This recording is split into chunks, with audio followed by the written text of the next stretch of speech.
necə edə bilərik ki, Azərbaycanda biletlərin qiyməti düşsün, bizdə də low coster yaradılsın. Sonra da Azərbaycan reallıqları ilə qarşılaşdım ki, tək başına işini elə bilməzsən, böyük bir vizyon olmalıdır, böyük bir strategiya olmalıdır, ucuz hava limanları olmalıdır, ucuz təyyarələr olmalıdır nisbətən ki, sən və böyük bir eyni boyda təyyarə parkı olmalıdır ki, sən bunu eləyəsən.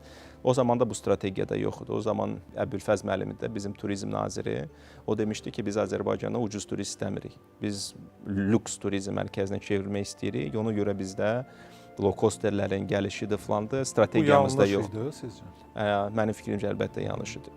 Və bunu sonradan gördük, 2015-ci ildən sonra gördük. Nə vaxt devalvasiya baş verdi və biz öz yerimizi anladıq. Biz əslində harda olmalıyıq.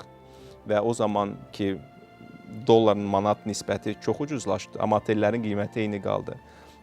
Faktiki olaraq xarici turistlər üçün bizim otellərimiz dollarda 2 qat ucuzlaşdı və biz o zaman böyük bir turist kütləsinin axınını gördük.